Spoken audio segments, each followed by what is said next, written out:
I did talk to Doug years ago. Yeah, well, not years ago, maybe 3 or 4 years ago. Yeah, nice guy. Sure. You maybe mute my mic. This episode of the TJump podcast is brought to you by you. If you value this content, please consider supporting the channel.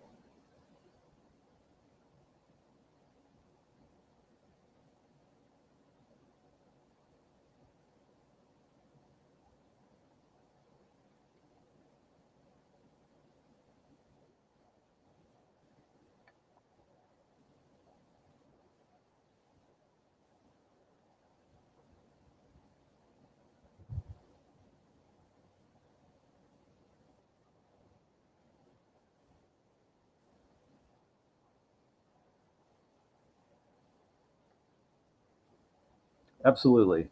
I am a staff apologist at Watchman Fellowship in Arlington, Texas. I am the executive producer of two of our podcasts. You can find them on iTunes and Patreon. One is a podcast about cosmology and Christianity and creation called Good Heavens. So you can find that at patreon.com/goodheavens.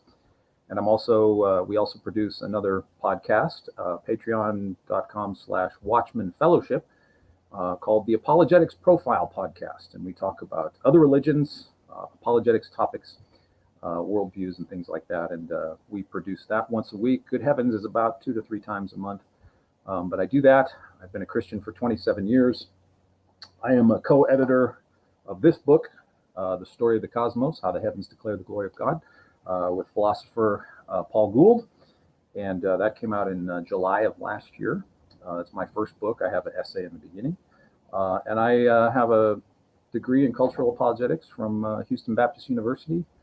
And I did my thesis under the direction of Oxford scholar Dr. Michael Ward on C.S. Lewis and his imagination in the cosmos. And I struggled with depression, lost my father to suicide when I was in high school. And I have 3 younger brothers, never been married. I love to stargaze.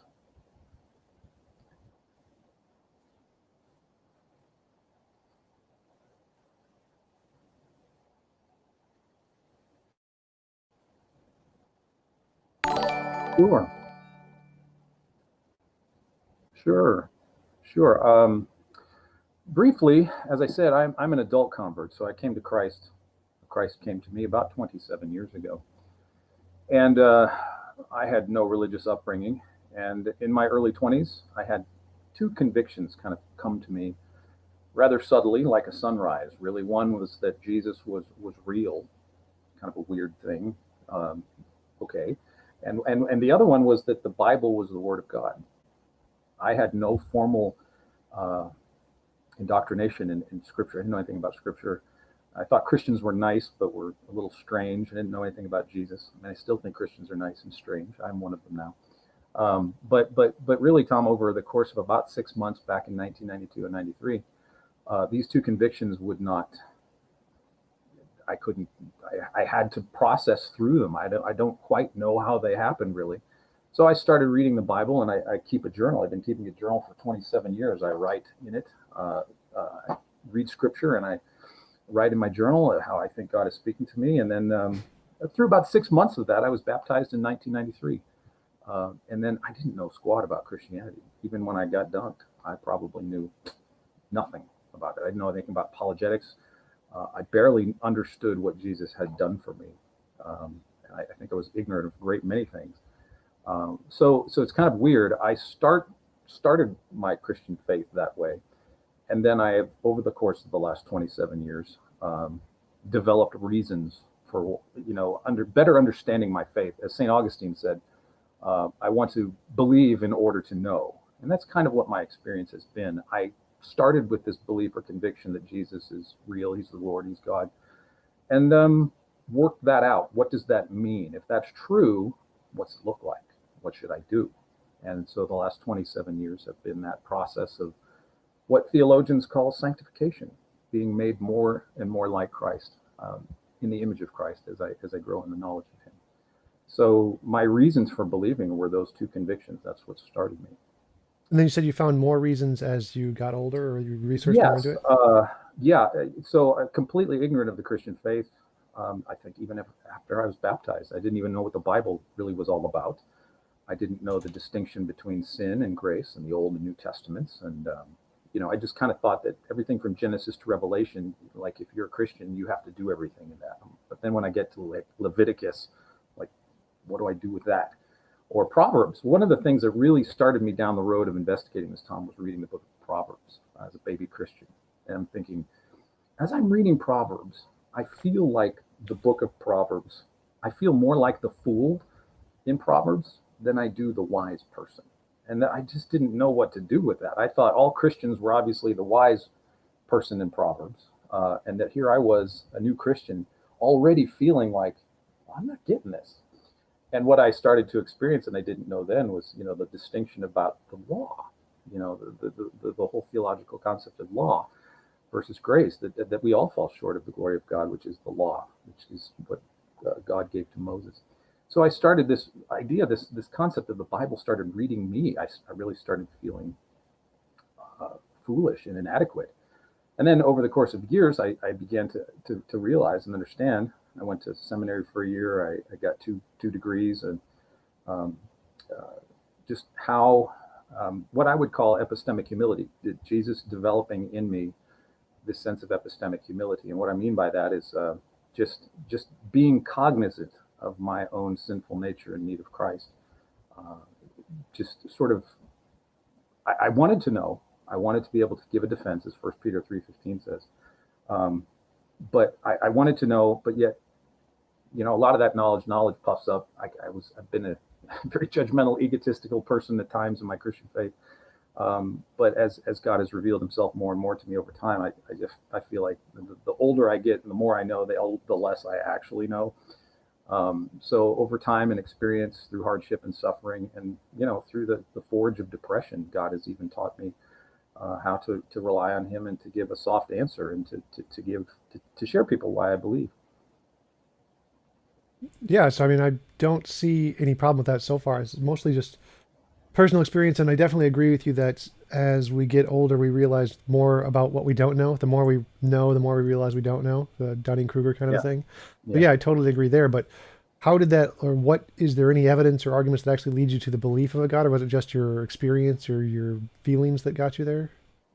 Well, whether I call it a feeling or a belief, when I was 25 and had a girlfriend and life was going pretty well, um, why these two convictions about Jesus and the Bible? I still really can't explain them other than God approaching me through His Spirit, through His Son. Like, come here, son, I have something for you. In that sense, some people have said, well, it's because your father died that you wanted to cling to a father figure. No, I've had problems with father figures and authority figures all of my life because of my father in that situation. I was not looking for God at 24 years old. I was not pining for a father. I needed one more than I wanted one. Let's just say that. And so God sort of took the role of father, and shortly after I became a Christian. So yeah, I mean, I'm not grounding my faith.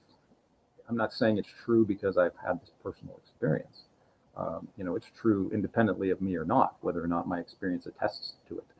But I think in living out a sort of proof, if you will, living it out, you begin to see um, the truth of it unfold before you. So I'm not using my personal. I mean, I have my personal experience. That is one thing that I do have, but I wouldn't say that because of my personal experience it must be true. But that's just describing how it began, and that conviction of how it's lasted through the last 27 years of talking to atheists, learning about science, learning about the cosmos, learning about history and philosophy and all that stuff, and learning, okay, if the Christian faith is true, how does it inform other aspects of our society, which is a very modernistic, anti-agrarian society. I was just talking to a theologian in Scotland, interviewed him about his book, and we talked about one thing, like the loss of kingship in our cultures.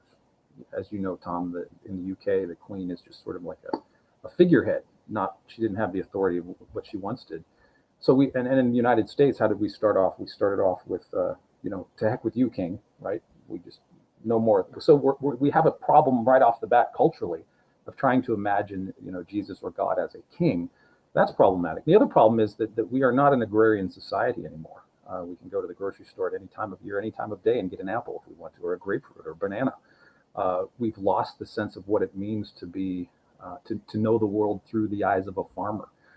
Jesus uses so many parables of agrarian in agrarian nature, like seeds and planting and harvesting, and that's just something that's lost to us. So we're at a disadvantage culturally. We swim in a very modernistic scientific worldview that it's difficult to put our feet, our faith, our understanding in a culture that was very accustomed to monarchy and to an agrarian way of life. And so the modern world is very, in its presuppositions, is very anti-Christ, I would say. And so it's a very difficult uphill battle to try to establish the legitimacy of Christ, the preeminency of Jesus in this world that hates him. I mean, I probably would agree with that. I think I'm not a big fan of Jesus, or especially the Old Testament. In many ways, I think it's wrong about most things. It doesn't seem to be to map onto society or morality very well. And the more important thing is I don't see any reason to believe it's true. I mean, it just seems like a bunch of stories, no different from any other stories that came 2,000 years ago. So why should we believe that any of that's actually true? I mean, I can understand that your personal experience you had, like if I had a similar personal experience where I prayed to God and God did something for me in life and had a powerful impact on me and made my life better in some way, I would absolutely believe for sure. But that didn't happen. And as far as I know, it doesn't happen for most people who aren't already Christian, or for the most part. So do we have any reason to believe that Jesus exists, is actually a God, or that the Old Testament was true in any way other than just the personal experience? Sure. I mean, a great question, because obviously other people have different experiences, as you say. Some pray and don't get the answer they want, or a Muslim prays or a Mormon prays and they get that burning bosom experience or whatever. So we have people that have a multitude. Not everybody's experience. Everybody's experience is legitimate. I mean, you've had experiences, Tom. I wouldn't deny the legitimacy of those experiences, of course. So do Muslims and Mormons and everybody else. We all have personal experiences, and I don't deny that those are genuine and real and seem very true and apparent to us. I think the question is, what of these personal experiences, which kind best aligns itself with the way the world really is? And so one factor would be, obviously, we start with our personal experience and examine it in light of the way the world seems to be. But the other problem is, Tom, and of course we all suffer from this. I'm not just saying atheists and Christians, but everybody, we all suffer from this. And when we talk about reality, our perception is finite and limited. So we could talk about reality, we could talk about the cosmos and trees and biology and DNA. But in truth, we are epistemically finite in what we can know about reality. And so the thing to do would be to do the one thing, to hold your experience, to hold your experience with an open hand and interpret your experience in light of what you see around you. So kind of what I did, I took my experience of those two convictions and I stepped out in faith, if you will, and tried to live in accordance with what the truth says. But you bring up a good point. I want to talk about it. I don't want to read anything that might offend you. If you don't want me to read scripture, I won't, but I had a reference in scripture that I wanted to refer to based on what you said about silence, if you don't mind. Go for it. Okay, because it's how familiar, I'm sure you used to be a Christian, so you're familiar with scripture. I don't want to presume that you don't know anything. I'll assume that you're familiar with the Bible. Yeah, I've read it cover to cover multiple times. My Okay, parents yes, actually so paid have me I. to do it once, so. Ooh, wow, I didn't, that's fantastic. Uh, so in Psalm 22, David is crying out in anguish, my God, why hast thou forsaken me? Um, Far from my deliverance are the words of my groaning. Oh my God, I cry by day, but thou dost not answer, and by night I have no rest. And I'll agree with you, Tom. I mean, there are times when you pray, God doesn't. It seems like you're talking to the carpet fuzz. It seems like you're just talking to an echo chamber. You're just talking to yourself. Maybe you're trying to drum up some sort of wishful thinking. Oh my gosh, I mean, the experiences of the people of the Old Testament who God chooses. I don't think there's a one that hasn't gone through what St. John of the Cross once called the dark night of the soul, that that that a believer who generally seeks to follow after God isn't going to at some point be disillusioned with God and God's apparent silence. And of course, I read Psalm 22 because in Matthew 27:46, this is the same cry that Jesus cries from the cross. Why have you forsaken me, God? And so this forsakenness of God, Tom, is a very real and genuine experience that I don't doubt that you had. I have them. I have a book. This is a great book. It's a little book. Spurgeon, Charles Spurgeon, the great evangelist, preacher of the 19th century, struggled terribly with depression and doubt, if you can believe it. But his chapel services were filled every Sunday. I mean, he was a wonderful. I read him devotionally, but he struggled with doubts and depression. God didn't deliver him from depression. God hasn't delivered me from depression. He's delivered me from other things, but not that. He's been silent on that. He's brought me through that.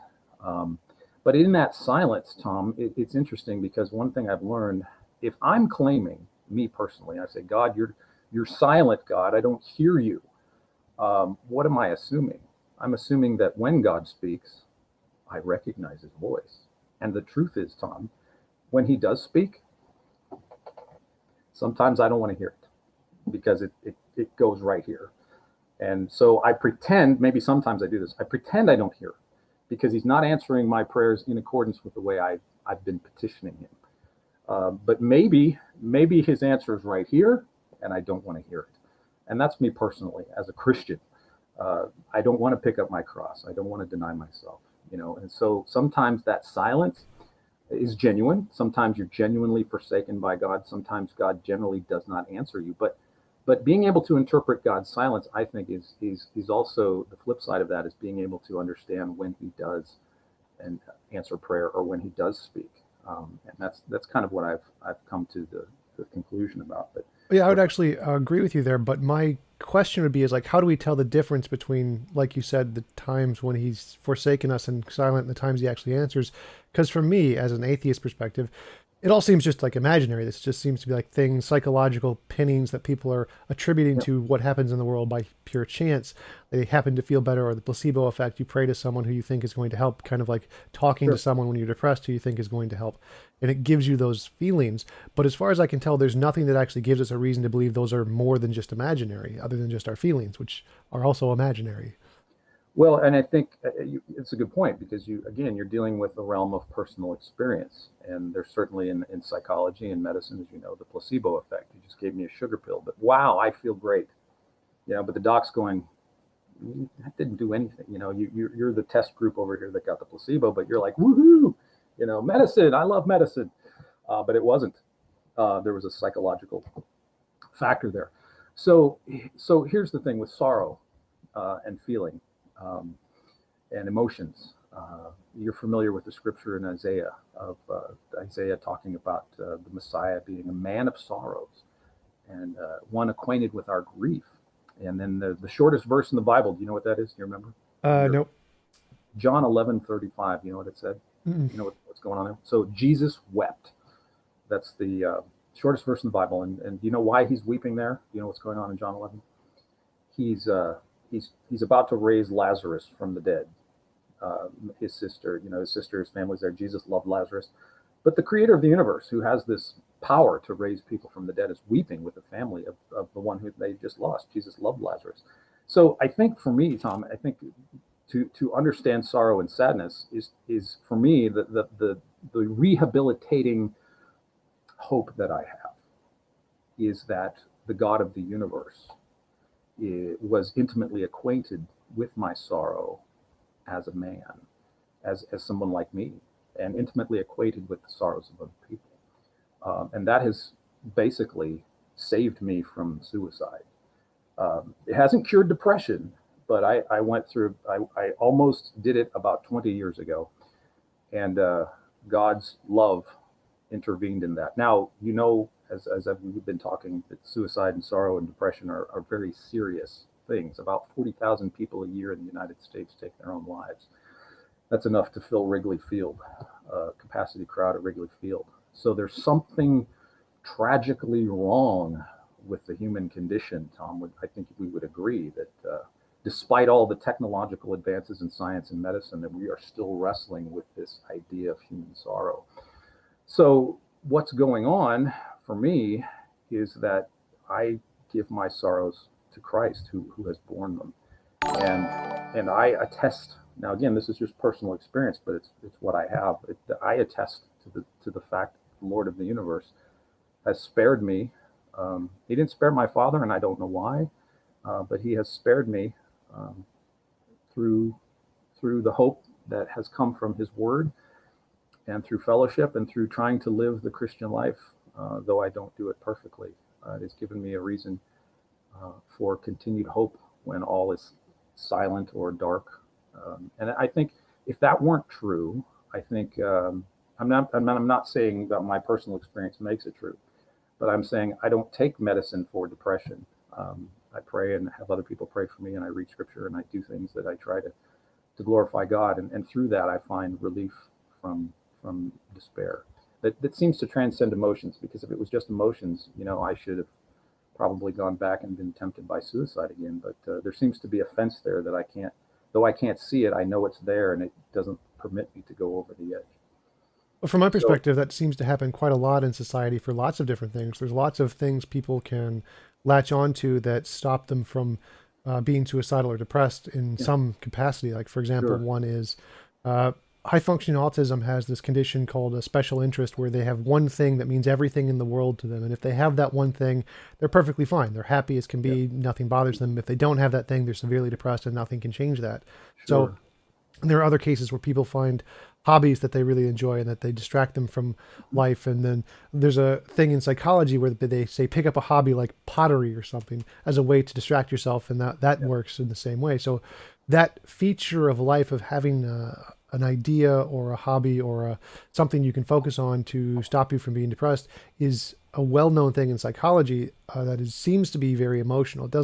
It has the same effect in all kinds of cultures in all kinds of ways. I don't see any way that this indicates that theism is true in any way. It just seems to be like another one of those psychological ploys, exactly the same as all the other ones, to distract yourself from the pain and to feel better in a way. So again, I don't see any way that differentiates uh, the existence of a god with just any other imaginary thing. well, I think you've said it a few times, and I think the key word there is a distraction, if you will. um, and our life is filled with distractions. I mean, one of the ways in which I do deal with depression, I agree with you. I have a system of means that I do. Like, I'll call somebody, I'll go exercise, I'll go for a walk, I'll go stargaze, I'll read, I'll do something I enjoy, right? Um, and those do help. Um, I have to exercise regularly to keep whatever it is going. I'm actively proactive about what I do. That includes certain things, and I avoid certain other things that I know that could cause it. But I think if all that it was a distraction, baseball, video games, whatever, the distraction itself. I know that when I was suicidal 20 years ago, I lost part of depression is what they call anhedonia, where you The lose. inability to feel pleasure. Exactly. And so distractions can temporarily give us pleasure. I will concur with that. And I know that we can fill our lives with a myriad of distractions, Tom. I would agree with you there as well. And I think to some degree, to some limited capacity, the distractions can be helpful. Absolutely. But I think as you say it, and I think I agree with you completely, that the distraction doesn't actually get to the root of what the despair is. It temporarily takes us away from what we're thinking of, but it doesn't deal with the root cause of why am I sad. I mean, I don't know what the reasons were, but a couple of years ago, you remember Anthony Bourdain from Cooking show. yeah, he was a great guy. I mean, he went all over the world. He ate great food. He seemed to have a popular channel. He was at the height of his career, it seemed, but then he took his own life in France. And nobody, I don't even know if people really know why. I don't know if there was a note or anything, but you have this, he has everything. He has every distraction that you could possibly want. And it was insufficient finally to prevent him from, giving into that tragedy. And as I'm sure you know, there have been many, a Christian, I think it was Rick Warren's son, Tony Dungy's son, and a couple of other pastors in the last 2 years take their own lives. What's going on there? What is distraction enough to keep somebody from taking that horrible leap? And of course, my father left our family devastated from what he did. And he had a wife, a dog, 4 sons, a house. What happened? Nobody saw that coming. I didn't see it coming. And so I don't think the distraction itself, Tom, is able to prevent ultimately someone from taking their own life. And I don't think it's sufficient enough, whether it's exercise. Like exercise by itself for me is not going to keep me from killing myself. I'll interject there for a minute, because from Sure. my perspective, like the word distraction was just my choice of word. It wasn't actually relevant to the argument. So every person is individually, what they need is subjective. It can change from person to person, and different people are affected by different things. And so their depression can be cured in different cases in different ways. For each individual, it can change, vary from person to person. For me, it's a gorgeous blonde. That's my cure for depression. And for the people with autism, it's whatever their special interest is. That's their cure for depression. It could be cars. Just having a nice car could cure you of depression. And there are many cases of these kinds of effects all over the world. There's no like root cause of depression. It's just a mental neurological state. And if you change the neurological state, you cure depression. And the thing that can cause that for each individual varies. And so it seems to me that the cure for you, or the partial cure, was belief in a God, and that helped you. But again, I don't see any difference between that and every other case of people who have depression finding something that can cure them, or which I call a distraction, from their depression. So again, I don't see anything in your example that could differentiate yours being like a true cure. I think you said something like the root cause of depression, as opposed to theirs, which are not the root cause, because for them, it seems like cars or money or whatever is the root cause, that they don't have that thing, and getting that thing does cure them of depression for the rest of their lives. And that doesn't seem to be an issue. So again, I don't see a difference between your example and their example. It just seems to be that for you, religion was the motivating factor, whereas for them, it's something else. Well, if I was after a cure, if you will, Christianity would disappoint, because it's not cured.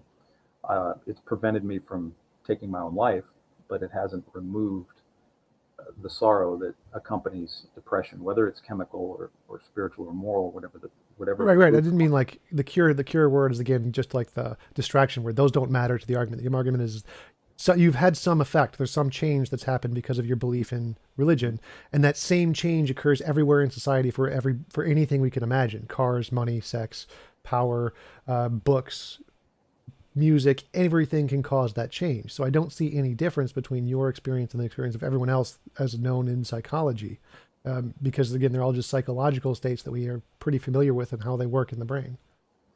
Well, I would say that a significant difference for me as a believer is, let's say, someone is temporarily cured or permanently cured, or however you want to use that word, because they've come into a fortune or whatever. But we know from having a lot of money or having a lot of cars, we know though that these don't finally work. Otherwise, we would direct everybody toward a particular temporal end to cure their sorrows. So I think the difference maybe between us would be that I would say that I would agree with you in the sense that those things can give temporal satisfaction, sufficiently enough to take our minds off of what may have been causing, or what we may have thought has caused our sorrow. Like somebody becoming wealthy may feel like their depression is cured because poverty was causing them despair. So they have money now, but what happens when the money is gone? Or they had a car, but they lost a car. But if they got a car, their depression is cured. Or they were single, and the singleness was causing them despair, and they got married. But we know that, and I would agree with you, that these are temporary. And I say distraction, whatever you want to use the word. That they're temporal. And I would say that, of course, I'm not using just this line of argumentation to say that theism is true. To me, there's a collective. Well, what is the difference there? Because I agree I'm with you. getting to that. Yeah, I would say that this is just one argument among many, and sort of abduction argument, a collective whole. So this is just one slice of the pie. But for me, in terms of So here's how I see it. This is just how I see it. For me, I know that the root cause of despair is sin. For me, just the nature of what sin is in me and what has happened to the human race. That sin has inevitably, as Blaise Pascal says, and other theologians have said, we are glorious ruins. We're like the Parthenon, where we had a past glory, but now sin entered the world, and we are not ourselves. We fall short of the glory of God. We know there's something wrong with us, whatever that might be. And so the difference for me, Tom, would be that there's two things here theologically, and I think you can follow this. That Jesus comes to take that from us, the impact of sin. So Jesus, God made Jesus to be sin. He who knew no sin became sin for us. So Jesus deals with the root problem of despair on the cross of Calvary. Now, that doesn't mean that you are freed from the physical problems of sin and despair. We all live in a fallen world. We all deal with, I mean, you live where you do, and you've seen the riots, and you've seen all the chaos of humanity. Here we are, a super technological society with all this medicine and technology available to us, and we're fighting in the streets among one another. Something is wrong with us that science can't finally solve. So for me, Jesus solves the sin problem. He takes the impact of sin upon himself. That's justification. God makes me right. Jesus makes me right with God. Well, wait. But, So it seems to me that you imagine there is this root cause of depression, and you imagine that Jesus is the solution to this depression. But when we compare Jesus to all of the other things I listed, Jesus works worse or is less effective at curing depression than all of the other things. So, for example, the money thing, we know that if people have up to $50,000 a year, or below $50,000 a year, they have a much higher level of depression, and above $50,000 a year, you have a much lower level of depression. So having money to a certain degree does in fact cure depression permanently, as long as you have it. And just like in your case of if you have a car and you're not depressed and you lose the car, you become depressed. If you have belief in God, you would be not depressed. And if you lose belief in God, you would be depressed. The same thing applies to both. So again, everything you listed there applies to every single one of the examples I gave before. There was no difference other than that you've presented, other than the fact that you believe there is this root cause, which has no evidence as far as I can tell. well, and you believe Jesus is the cure to this root cause, which also has no evidence as far as I can tell. Well, so a couple of things there. One is evidence, which we could get into. Of course, I'm sure you'll want to get into that. But I think the first clear up a possible misconception that I may have been at fault for portraying here, that I'm not saying that because Jesus delivers us from sin, that the world, the life in which I live in this world is going to be perfectly utopian. I'm not making that claim. If you read scripture, it's a life of difficulty and suffering.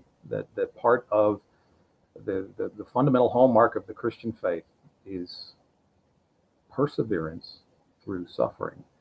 So in a world without God, suffering, evil, however you want to coin that, the maladies that beset us, even if you don't acknowledge them as sin or moral culpability, every one of us knows that even if we had the ability to make our own intuitive moral systems, we're going to fall short of that. There's this thing called moral guilt that we all know. Even if I could make a perfect moral stricture for myself, I couldn't follow it. I mean, it's like, okay, my only moral standard for myself is stopping at stop signs. And I set up this moral system. And then, 2 minutes later, I roll through a stop sign on an intersection. How come I can't even obey my own morality, right? So there's this intrinsic sense that I am guilty and accountable, that I can't unburden myself from without God. So, well, wait, stop there. Wait 1 second. You can do it without God on many different ways. There are like tons of different ways that work equally as well or better than the God. The God only works for some people who have a psychological disposition to prefer that ideology. That's the problem, is that I'm not accusing you of having said that if you believe in God, all your problems will be solved. If that happened, that would be great evidence. That would be phenomenal evidence. But though we don't see that, all what we do see is that Jesus works no better than any other thing in the world to have any effect at all. There's no substantial difference between belief in Jesus and belief in the tooth fairy as for what makes you feel better. They all have the exact same demonstrable effect in reality. So there, as far as I can tell, that does not provide a way to show that Jesus is actually real, or I think Jesus actually existed as a human, but there's no reason to say he was a god or special in any sense. So that's what I'm Well, I think asking, is because all the examples you give are exactly the same psychologically as everything else we see in the world. well, I think you bring up an interesting term, um, and I just kind of it's kind of a utilitarian understanding that it's something that quote works. And so when we talk about Jesus, for me, and for Christendom, I'm not just making a subjective arbitrary distinction here. Uh, Utilitarian purposes, pragmatism, has an end. If I say something works, this pen has a utility, right? It's not for flipping hamburgers or making pancakes. It's for writing. So there's a utility to this pen, a maximal utility, we can say. There's a purpose for this pen. And so with Jesus as the Son of God, as God incarnate, uh, he outlines exactly what the purpose of our lives of being created beings in his image is. And the Well, I mean, purpose, I grant that, but again, when I say work, I'm asking for how do we differentiate it from imaginary? That's what I mean by work. So I understand that Jesus, the Bible has a story that it's constructed, that it says these things, but that doesn't mean anything to me. Harry Potter does the same thing. What I want when I say work is I want a way to differentiate this from being imaginary. You got to have some way to differentiate imagination from reality. And so when I say work, it's like if I say a drug work, you can see its effects will be greater or lesser than the other drugs, parable or whatever. So that's what I'm looking for when I say work, is what way do we have to differentiate the Jesus story as opposed to anything else from being imaginary or reality? okay. I think in a nutshell, to address your question very simplistically without a lot of verbiage, would be to say that God invites people, the world, that does not know him, to watch how his people die. And I don't just mean Watch how physical they death, die. watch how they die. And I don't just mean like come to their funeral.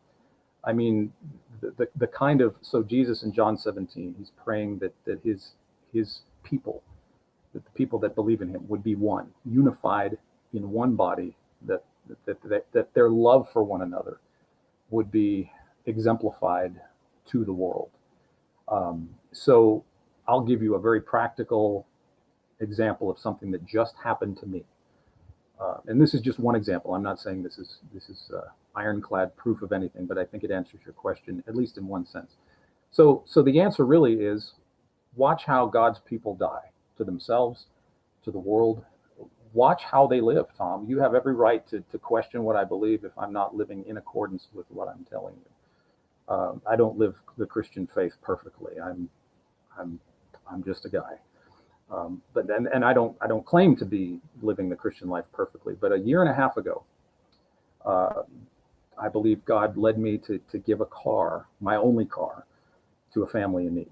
The car needed repairs. I couldn't afford to repair it, and um, I had met them driving for Lyft. They told me their sob story. They weren't asking for my car.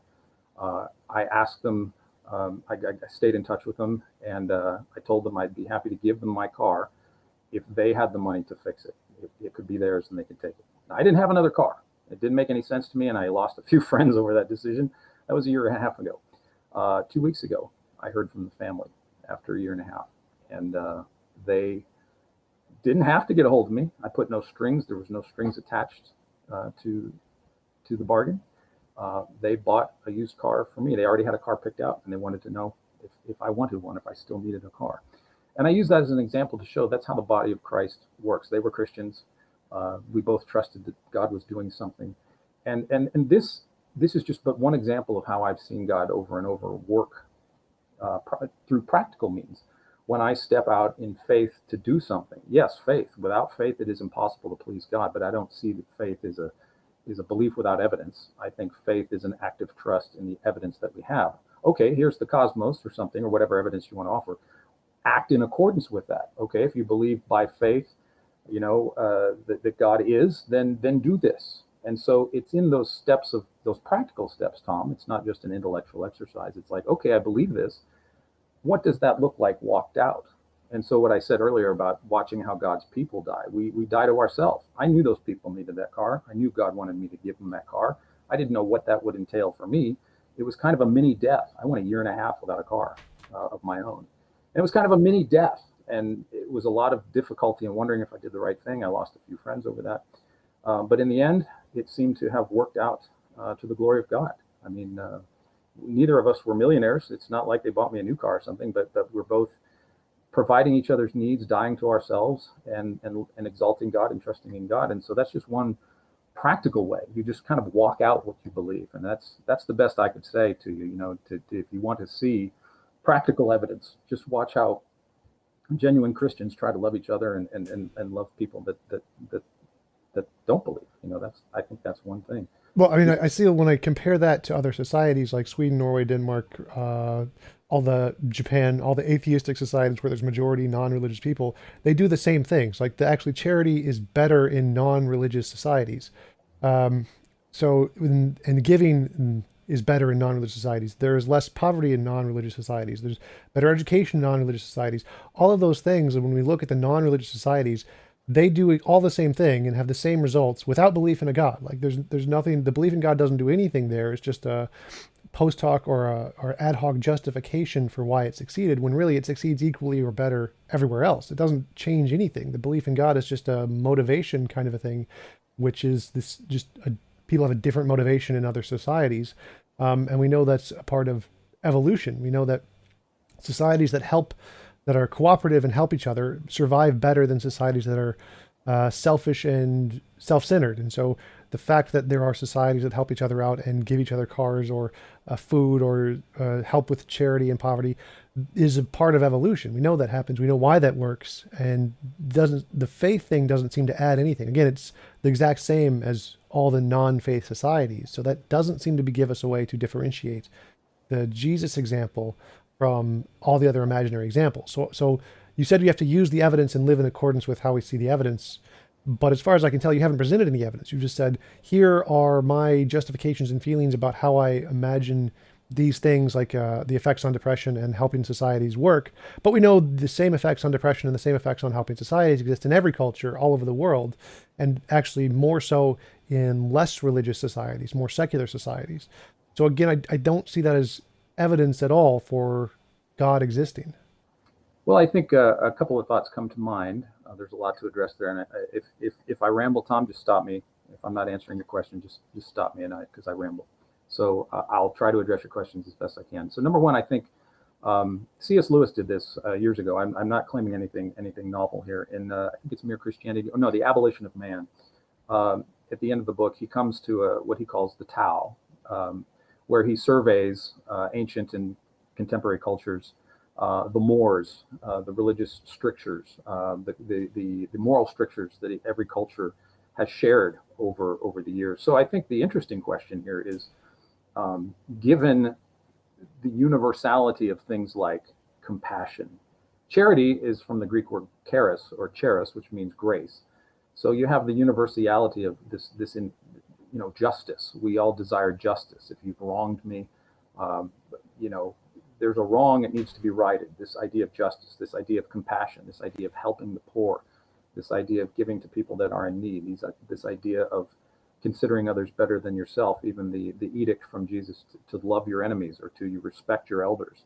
There's a cross-cultural universality about all of these aspects that I think cannot finally be explained by natural selection, because given natural selection, if materialism is true, or philosophical materialism, I don't know where you are on that. I don't want to presume, but I'm a philosophical naturalist. I think naturalism. Okay, I assume I thought maybe that's what I'd heard you say that before, but let's grant philosophical naturalism to be the case, and that we are evolutionarily accidents or unintended creatures of the cosmos that has become self-aware or something to that nature. The method itself, I think Sean Carroll describes this in an essay in Science and Christianity. This volume, in fact, right here, the Blackwell Companion to Science and Christianity. Sean Carroll has an essay in it. Let's see if I can flip to it. Anyway, the thought is, oh yeah, here it is. Over the past 500 years, the progress of science has worked to strip away God's roles in the world. And what I think is confused here, Tom, I'm not saying you necessarily, but I think in philosophical naturalism, what I think is confused is method versus ontology. So method becomes the sort of divine ontology for a naturalistic worldview. So we have the scientific method, or whatever, however you want to describe that, the material, what do you call it, methodological naturalism, right? Which is just kind of one more step and you're a philosophical naturalist. But I think the methodology of science has ontologically sort of taken the place of God, small g, that with this unassailable method that we can approach the truth of the universe.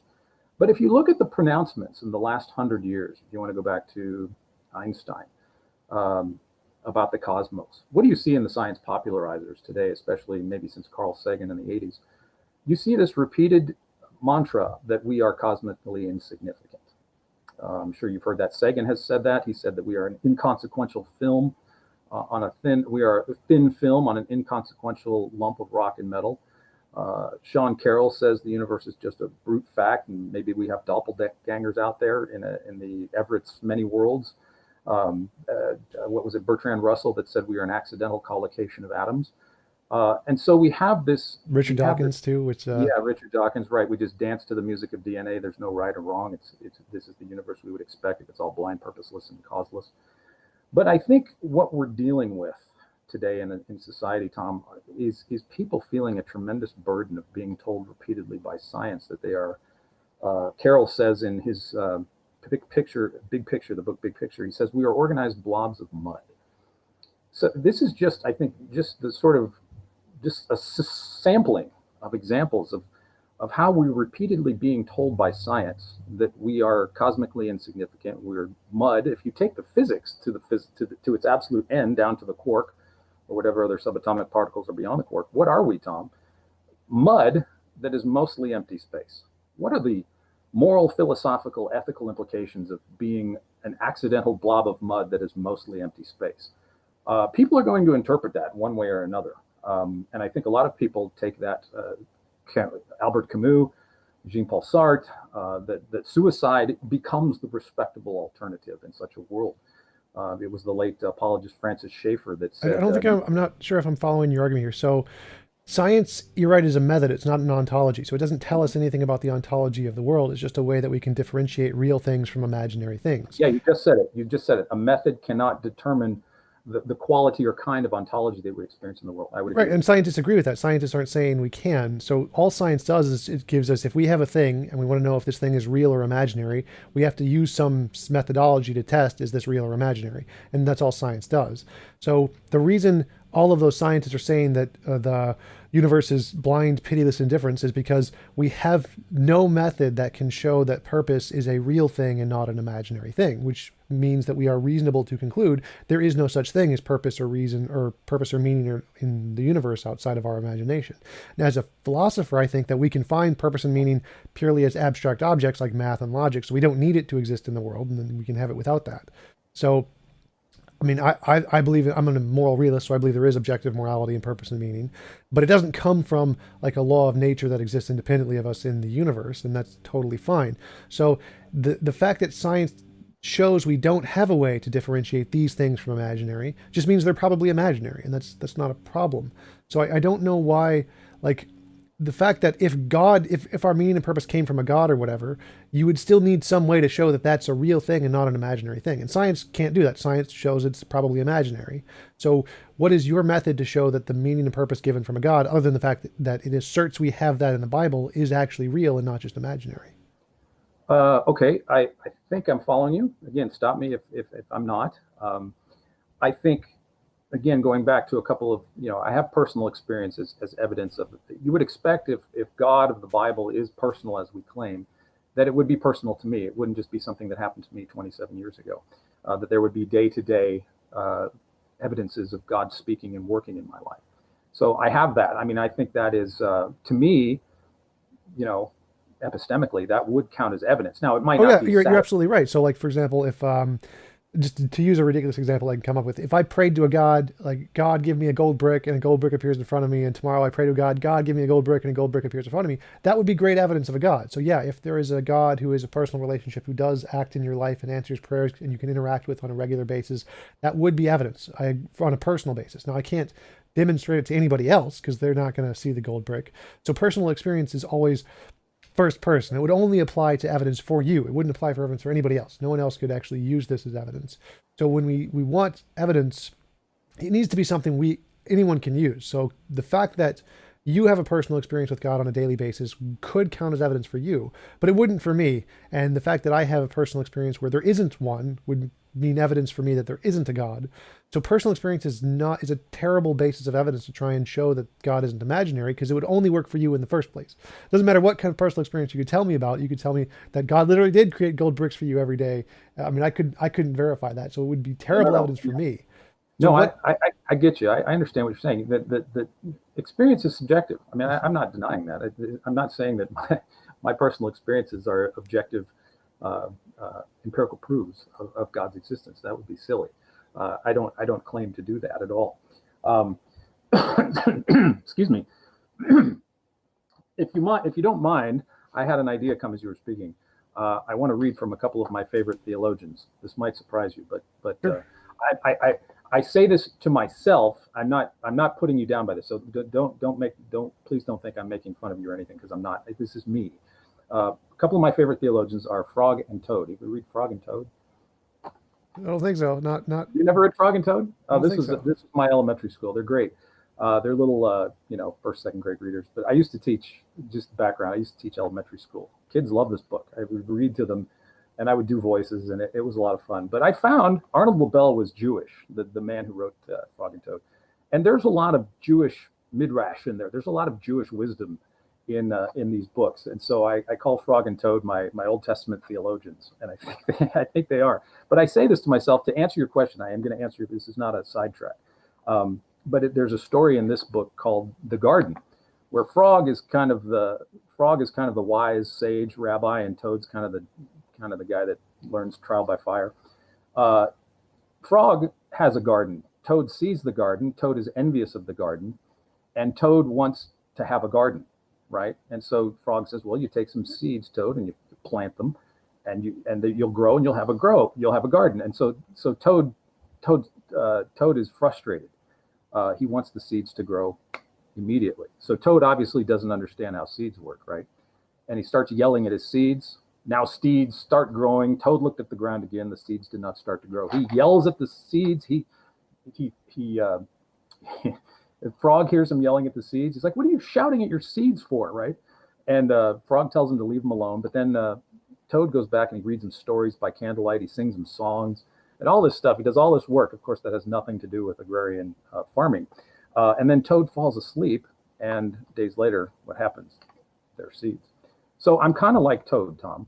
In one sense, I know very little about God in a true sense. In one sense, I know I should be planting seeds, and that's what I do as a Christian. I tell people my personal experience and share with them what I think is evidence for God.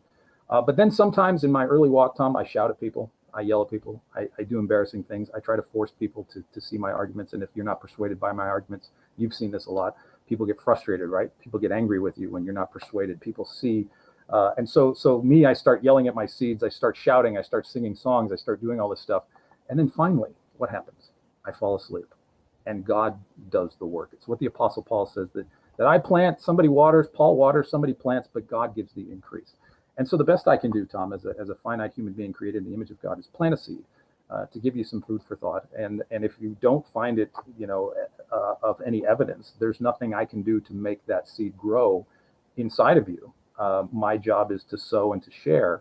And so getting to the heart of your question, the difference between, what we see in the world and versus a belief in God is really, again, it is, as you said, it's not convincing to you, but that is in accordance with the reality how you perceive reality, as it is in accordance with how I perceive reality. But I think the difference is, Tom, that for me as a Christian, that God works through me despite all the things that I do and don't do, that God continues to work through my foibles and sins. And so I think the evidence issue really is one of, okay, we can talk about objective evidence. Are there really seeds coming out of the ground? Did I really use seeds? Am I really speaking truth? Are the seeds that I'm talking about, are they really true? Or is it just a matter of being convinced? because I think there's two different Oh, right, things absolutely. working on So there. So are you? So is evidence? So we can say that evidence might not be convincing for right, any. right. So I'm not saying that. I'm saying those what you're talking about are objectively not seeds. Those are not seeds. Those are pebbles. Pebbles don't grow. They are literally objectively don't work in any way. They don't count as evidence in anything. So, for example, the point of me saying that when you have an experience of believing in God and having that have an impact on depression in some way or keep you from suicide or whatever, that same thing can be said of all these other things that are not God. So if for example, if I have a lucky rabbit's foot in my pocket, and if I have a lucky rabbit's foot and I find a $20 bill on the ground, I'm like, oh, it must have been because of the lucky rabbit's foot. Well, then if we test that hypothesis and say only people with a lucky rabbit's foot find $20 bills, or if you have a lucky rabbit's foot, it increases your probability of finding a $20 bill. We find out that's false. Like, no, it has no impact at all. It has 0% impact on whether or not your chances of finding a $20 bill. So when you add faith into the equation or a God into the equation, does this increase the probability of whatever effect you're looking at? In the case of personal experience, the answer is no. We can prove for a fact it does not in any way have a discernible impact, more so than anything else we can see in reality. And the same with the other cases, the personal experience, the having an impact in your life, the curing of depression. Every single example you have, we have like lots and lots and lots of tests in psychology and sociology of these things, and we know for a fact those do not work. They are exactly like the lucky rabbit's foot. There is no discernible difference. Therefore, those aren't seeds. Those don't count as seeds at all. They're just rocks. I think my question would be, let's say, for example, I'm looking for my pen in my study here, and I can't find it, and I say, there's no evidence of my favorite silver pen in my study. Now, that doesn't make any sense if I don't know what I'm talking about, right? Well, what does your pen look like? I'll help you find it. Well, I don't know what it looks like. Well, that doesn't work, does it? I mean, I have to, if I say I can't find X, I'm assuming that I would know what X is if I found it. Would you agree with that? I think so. Yes. If you don't know what Yeah, X I'm not is, trying to be tricky. I'm just saying, look, if I say there's no evidence for my pen in the study, I should know what the evidence for the pen would be if I found it. Ah, here it is. See, it's silver. It's clicky. All that it's stuff. like if somebody came into my room and like, I lost X. Can you help me find X? And they're like, yeah, sure, I'll help you find X. What's X? Right. Well, what is X? Right. Are you talking about the letter X? Here it is. I could draw an X or whatever. So, I'm not trying to be philosophically astute or anything. So I think when it comes to God, I think the question is, if I were to say there's no evidence for God, I think that falls into the classification of a subjective kind of understanding of evidence that would convince me, let's say. So that would be in the realm of subjectivity to say there's no evidence for God. Well, I would object to that. So I would say that, again, evidence is that which can differentiate imagination from reality. So that's an objective qualifier. It's not subjective. Subjective is Okay, so irrelevant. all right. Well, let me back up then and reiterate so I understand better. So your definition of evidence is, let me make sure I say it so I understand what you're saying. Your definition of evidence is that which can help us differentiate between the real. When you say real, you're talking, I'm assuming as a materialist, you're talking about sensory perception, correct? No. So my definition of evidence is that which can differentiate imagination from reality. Okay, so reality. But not. I'm not talking about naturalism here. So there could be a supernatural realm of reality, and you would still need a method to show that that isn't imaginary. And the method doesn't need to be testable. It doesn't need to be natural. It could be any method you want. Any method that can do this would count as evidence. Now, the only method I know of is science, but that is irrelevant. So any method you can do works. So you accept the possibility of a supernatural realm in your definition of reality. Could be. Absolutely. Okay. So what would be, again, for you, I'm not playing trick games or whatever, but just so I know your terms, how do you perceive a definition, or what's your root definition of supernatural? A non-physical consciousness is usually what I go with. Non-physical. So there's consciousness there. Yeah, so when people usually say supernatural, they're usually talking about a ghost or a fairy or something that has consciousness and it's doing something in reality. Usually, if it's just a force, it's usually not considered supernatural. So so when you talk about supernature, you differentiate that from metaphysical. So there could be a physical thing beyond our physical world, but that would be metaphysical.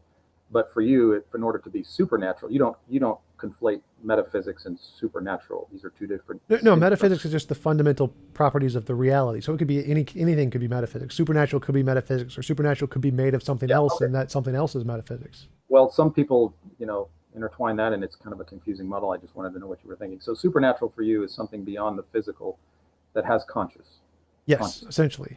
Okay. So is that so you would grant at least the possibility of a supernatural ontology, and I don't mean in Sure. terms of the physical Yeah, body, yeah. but Supernatural consciousness could definitely exist. There's no problem with that. It's okay. not a logical contradiction. So if we just stick with empirical science, if we just go with the methods and the tools of science, what we observe, and I have a very very simple understanding of ontology of just the idea of being, right?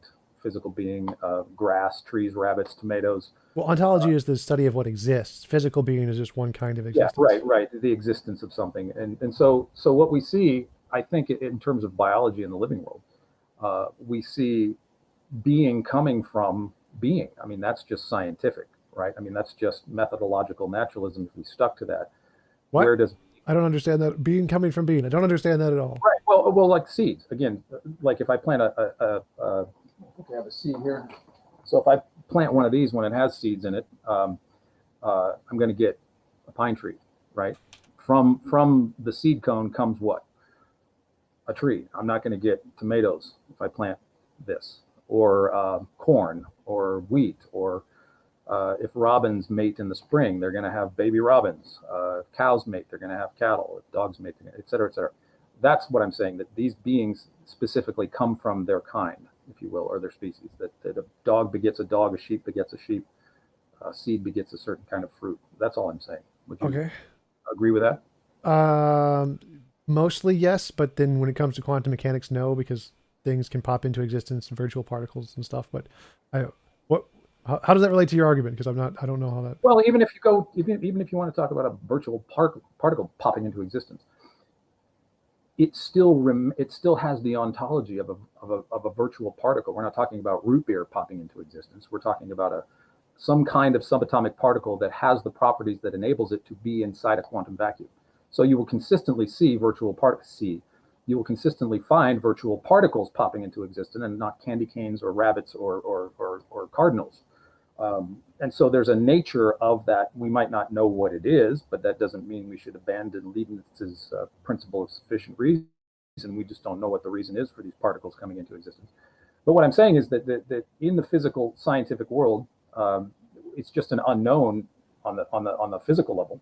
But primarily, being begets being. I mean, being begets like being. I mean, if I have children, they're going to be children and not sheep or doves or chickens. Thankfully, that's all I'm saying. Scientifically, we see being coming from being. So my simple position would be that the biological life from grass to grasshoppers to presidents and kings, that these beings ultimately emanate from a supernatural being who is beyond and above our physical Why? universe, because that just well Because it seems simply like because let me see if I can steelman your argument here. You're saying that uh, everything that begins to exist has a cause. There must be something that didn't begin to exist to be the first cause, kind of a thing. well just nature begetting nature, Tom. I don't even have to go into the kalam necessarily, just the origin of being. So you have two possible origins of, and I'm just speaking of biological life here for just a second. That we see scientifically, we see living things begetting living things. You plant winter wheat, you're going to get winter wheat. You plant corn, et cetera, et cetera. So if we trace all that back, we have, as I see it, we have two options. We have a naturalistic option that, and I know this isn't the realm of Darwinian evolution, it's just abiogenesis. You have a naturalistic evolution of some kind of DNA RNA mechanism that sort of self-assembles at some point in the Earth's early history. You have that option on the table. You have Francis Crick's option of panspermia, some sort of alien race sending a meteor with some biological life that survives Earth entry and starts the whole process. Or you have a supernatural being, which I think is the creator of the universe, which is Christ, which is what I prefer, because I see being coming from being, and all of this design in nature does seem to emanate from a mind. Well, like just for example, in nature, in flowers, I'm sure you know this. The bottom of the pine cone, there's a few sequences here missing, but you know what the sequence is at the bottom of pine cones and flowers and sunflowers. You know what this is called? Yeah, golden ratio. Golden ratio. So if we were to count all this and to do the math, we would come up with numbers 1, 1, 2, 3, 5, 8, 13, 21, 34, 55, 89, 144, blah, blah, blah, blah, all the way down the line. And if you divide the one number into the larger number, you always get a ratio, as you say, of 1.6. And this is in everything from flowers to pine cones to galaxies, you name it. The Fibonacci sequences, even in art and music, it seems to be the wonderful mathematical golden ratio in all of nature, even from galaxies all the way to sunflowers, this 1.6, 1.618 or something like that. And to me, that bespeaks of a mind. Not only do we have this ontology of living things, but we have this mathematical resonance that math there's a number sequence that ties this together with Andromeda, and that's just fabulous. And so there's two things there. I think I wanted. One is the Fibonacci sequence it's a physical consequence, because like if you had take an object of size X and then you put it next to another object of the exact same size and you put it below it, necessarily the distance from that you're putting it below it is going to displace it a certain percentage. And if you continue to place those objects in a line, you're going to necessarily get the golden ratio. It has nothing to do with a mind there. It's just literally just physics. If you just take a spiral and you spiral things down in a greater circle, it's always going to get the Fibonacci sequence. So there's not really anything special about that. It's just a description of exponential growth. That's it. There's no real. Think you don't find there to be any persuasive argument that the bottom of a pine cone and galaxies, spiral galaxies like Andromeda, are connected by this Fibonacci sequence. Why would a pine cone spiral and a galaxy spiral be one in the same ratio? Because all spirals have the same ratio. Yeah, and that to me, I think that's where we'll probably disagree. That I see that as evidence of design, and I couldn't do that. All circles are circles. So I mean, why would that be evidence of design? Well, I mean, you look at the mathematical, what I would call the mathematical resonance. We have a chapter in our book by Melissa Cain-Travis. I don't know where my book is. Here it is. We have a chapter in our book written by Melissa Cain-Travis talking about the mathematical resonance of the universe. And I think it's remarkable. And it's something Einstein said, that the most unintelligible thing about the universe is that it is intelligible. And part of that intelligibility, or the great aspect of that intelligibility, does seem to be mathematics. The applicability of mathematics to everything from distant stars down to blades of grass, that we can do. We can do math on nearly everything. We can describe things in quantities and qualities and distances.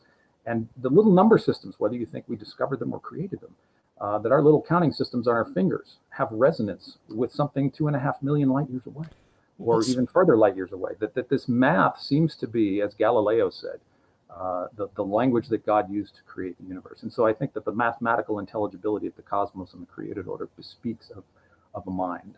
Well, how so? Because math is a language just like English. So the fact that we can use math to describe galaxies and pine cones, we can also use English to describe galaxies and pine cones. Sure. Math has the same problems as English, because you can have mathematical formulations that don't describe reality, like E equals MC cubed. Like that doesn't describe reality. Or you can have math that has logical contradictions. Like you have a married bachelor, you can have 1 equals 2 or 1 plus 1 equals 7. Like you can have mathematical formulations that are wrong or that are inaccurate, and you can have mathematical formulations that are contradictory and illogical. Math is just a language like any other language. It describes reality, so of course you can use it to describe universes and pine cones, just like you use English to describe universes and pine cones. The fact that it's a human construction wouldn't be evidence of a god any more than the English language would be evidence of a god. Well, I just find it interesting that, more than interesting. So let's take what John says about Jesus in the Logos. In his prologue and in the opening of John. In the beginning was the Word, and the Word was with God, and the Word was God. And this Word became flesh and dwelt among us. Now, John's use of the word "word" is the Greek word for logos, which means an order or arrangement. And so the Greek world, up until that point, was very familiar with what the logos was. If you go back to Democritus and others who came after him, that all is atoms in the void, that the gods didn't create anything, that the cosmos is eternal. And this is what Carl Sagan hit on that most people sort of miss. I mean, now we use cosmos and universe interchangeably. But Sagan, he was actually on Johnny Carson in 1977 explaining the difference between the Greek idea of cosmos, which means everything ordered, and the universe, which is contained within the cosmos. And that's a distinction that some people are aware of, some people aren't. But anyway, the Greek idea of cosmos is this order and arrangement. And so John rocks the Greek world with his prologue, and he says, well, you know what, guys? The Logos is actually a person in the person in the flesh of Jesus. So logos is the same root word from where we get logic. And of course, language has to be logical. We have the laws of non-contradiction, the laws of the excluded middle, things of that nature. And then we have mathematical laws. As you say, Tom, there's a great deal of precision in numerical reality because you have to, 1 plus 7 does never equal 8, doesn't matter what, or never equals anything else other than 8. It doesn't matter what planet you're on, doesn't matter what part of the galaxy you're on. If you're on an astronaut in the space station, 1, 2 plus 2 is 4, whether you're way up there or down here. This mathematical resonance has a great precision and that can differentiate between truth and error. This mathematical quantity is always this and nothing else but that. It's not X and not X at the same time. And so language, I just did an interview with, here it is, Malcolm Guite, Faith, Hope, and Poetry. And we talked about the poetry of Samuel Taylor Coleridge. Are you familiar with Coleridge's work? Nope. Okay, so Coleridge's idea was, he was very much into the language. He was a Christian. He struggled with heroin addiction, but he was a genuine Christian, wrote wonderful poetry. But Malcolm and I talked about Coleridge's use of the word. And as you identified, I think you actually have a Coleridgean view of language, Tom, that if I say the word star, what comes to your mind? The sun. Sun, okay. You have a visual picture in your head of a star, right? Yes. So how did that image get into your mind? Well, the wavelengths, the sound in the air, it's just waves of sound, right? But that somehow engendered in your mind a picture of the sun, and I didn't say sun, I said star, but yet you went to sort of this mental picture of a star. And that's what language does, and I think you would agree, I think that's what you were saying, that if I say star, the word star isn't the thing, right? Yeah. It's a transport, it's a vehicle that takes you to the actual object itself. And so what Coleridge is arguing, and what this is kind of the way I see it as well, that if we take the language that we're familiar with, that there is a transcendent quality to it. In other words, it's translucent. We can see through the word star to the actual thing itself. It's a conveyor of something. And so what Coleridge would argue would be that the stars and the physical world, the created order, there was one time where Coleridge was on an afternoon walk, and a friend of his asked, "Where are you going, Samuel?" And he says, "I'm off to a chemistry lecture to get more metaphors about God." And Coleridge believed that the physical world, Tom, was actually like a language unto itself. It was like divine language, because if you take Genesis 1, how does God create? Of course, he speaks things into existence. Now, this is sort of an anthropic description for us to be able to understand, but somehow through God's verbal commands, creation comes to be. And so Coleridge would argue that the trees and leaves and stars are like words themselves. Oh, wait. I don't know if I'm following here. So words are representations of things in the world. We have like the word pine cone. The word pine cone is a made up thing in the human mind. It has nothing special about it. The reason it's abstract is because we made it up. We can make it anything we want. There are lots of different languages with lots of different words. Sure. So language is just a made up thing in our head, like a unicorn or a pixie or a leprechaun. And so the real world is a separate thing. We use these ideas to represent something in reality, and there are certain words that don't represent things in reality, like leprechauns, unicorns, fairies, etc. So math is the same way. Math is, again, just an abstract representation, just like the word pine cone. Some of them represent things in the world, some of them don't represent things in the world, and some of them represent self-contradictions, like a married bachelor. You can't ever have a married bachelor, no matter what, in any universe, just because of what the words mean. So math is... You can't, 1 plus 1 can never equal 7 just because that's what the words mean. We could change the meaning of the words, that'd be totally fine. Just like we can change the meaning of the words of married and bachelor. So again, math isn't prescriptive. It isn't something that's like requires a mind to exist. Like the universe doesn't require a mind to be created in an orderly way. We make the math in our minds to describe the universe. And all it is describing the fact that of what reality is like. And that's it. So there's no reason that the evidence or orderliness of math would be indicative of a mind, because it's not. It's something we're applying to the universe. It doesn't exist in the universe. Math doesn't exist in the universe anywhere. But you are saying that math is a product of mind. You are saying that. Yes, math is a product of human minds. Yeah. So you would say that it is an artifact of intelligence, correct? Yes. Okay, so you would adduce that you would agree that there is such a thing as human intelligence even as well, right? I'll Would give you that one say a that? 50-50. Human Okay, intelligence. I don't know. Donald Trump exists. It's a no tough problem, no call. problem. No problem. So the idea of what you just find, you believe that we invented math, we didn't discover. Yes, I can actually give you a date and the people who did. Okay, I'm not setting up for any kind of thing, but I think there was probably I'm philosophically I believe math was discovered in some sense. Now, but I would say there was uh, maybe like art in some sense that maybe not exactly, maybe not the best example, but we could discover that we had artistic skills, right? You discover you have a skill or ability, and you're like, ooh, this is kind of cool. So you make the discovery that you're good at X. I can make pi, or I can play the guitar pretty easy, or I can write books, or whatever. You have this sort of discovery that where you participate in it, but it also seems to be a kind of a gift, right? So there's this exchange where I feel like my skills and abilities as a Christian, obviously, I would say that God has built me a certain way to do certain things. Um, and I would find that that would be sort of a gift. God has given me a gift of X, Y, and Z. So I discover that. But then there's also the participatory aspect of appreciating and using and utilizing that gift. And I think mathematics would be, and I know we would disagree, but I think mathematics is kind of like that. We discover it, but then we use it to discover the world around us. And so like Blaise Pascal, I think, and others, it was it Newton and Pascal that came up with, what was it? Calculus. Calculus. Yeah. So here are two individuals that come up with kind of the same thing, and they kind of invented it, kind of discovered it at the same time. So that to me, this suggests that mathematics is like language itself, like intelligibility, if you will, something discovered, but then something that we use as well. So it's a kind of a combinatorial thing, not just So do one. you think English was discovered? Language certainly is. Yes, language was a gift. So as I believe that when God breathed, we are spirit. God breathed His Spirit into us, which gave us the mind, intelligibility, all those kinds of those abstractions that we talk about, the theory of mind and stuff like that. That intelligibility comes with the ability to that gift of language.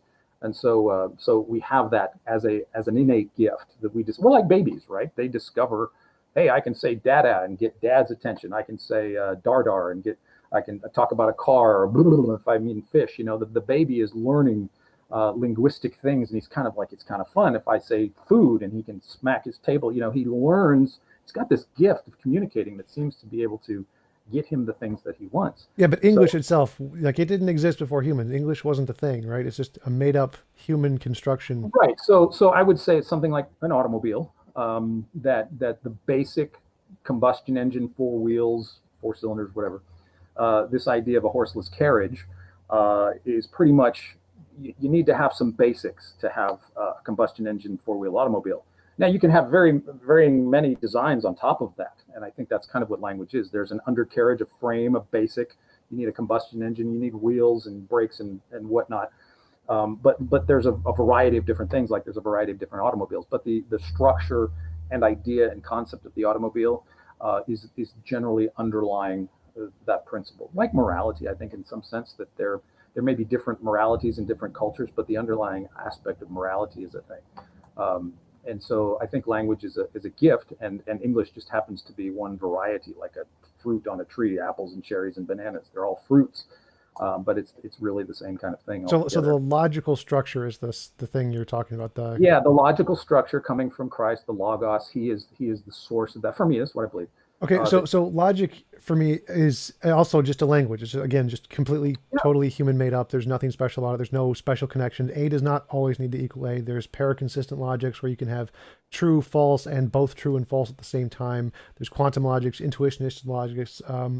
All of those things are again just human language. There's nothing special about them. They're not a part of the universe. They don't require anything outside of the universe. It's just a human made up thing to describe reality, and that's it.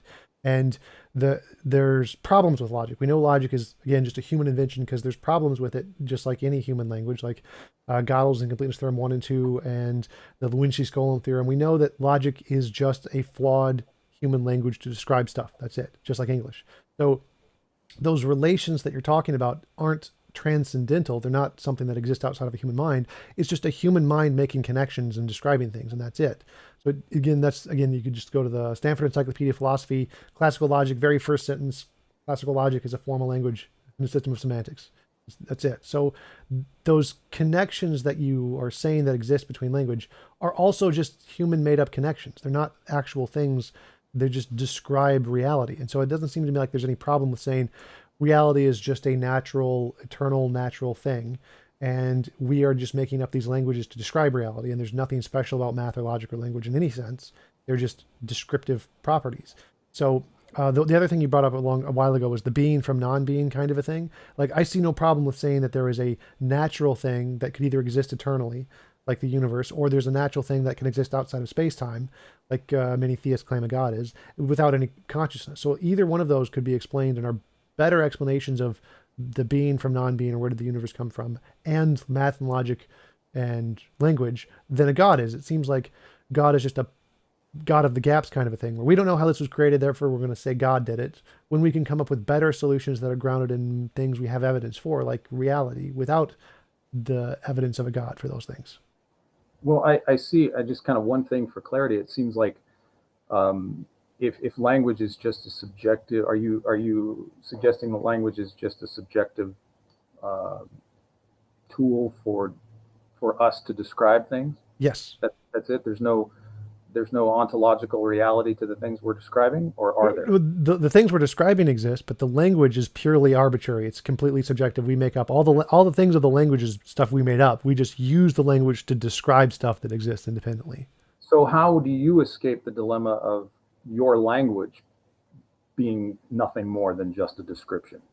We need some way to differentiate imagination. Wait, language is just a description. What do you mean?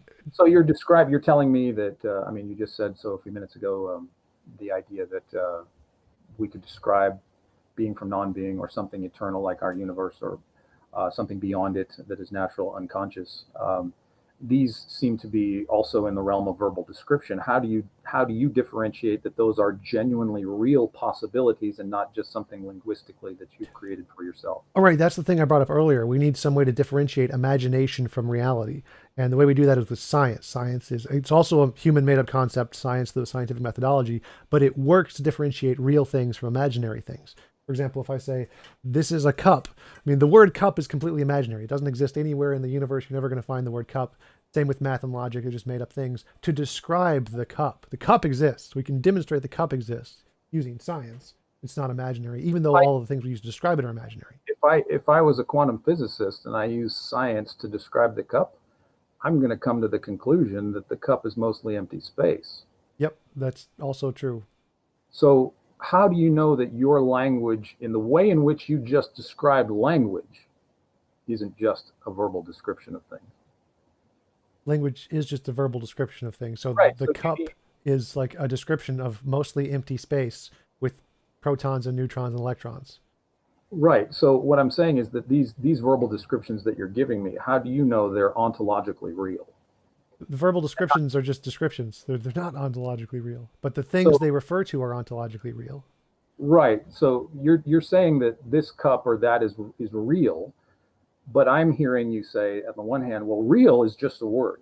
It's just language. We're just described, but so I don't know how you're escaping your descriptions from your own descriptions of descriptions. If you say real, I'm assuming that you're meaning something by real. Right. But then I'm forced to conclude by your own epistemology, that every word that you say are just words. So I don't know how to say that you've got the handle on reality here, rather than, by your own definition, you just seem to be trading in words too, like I am.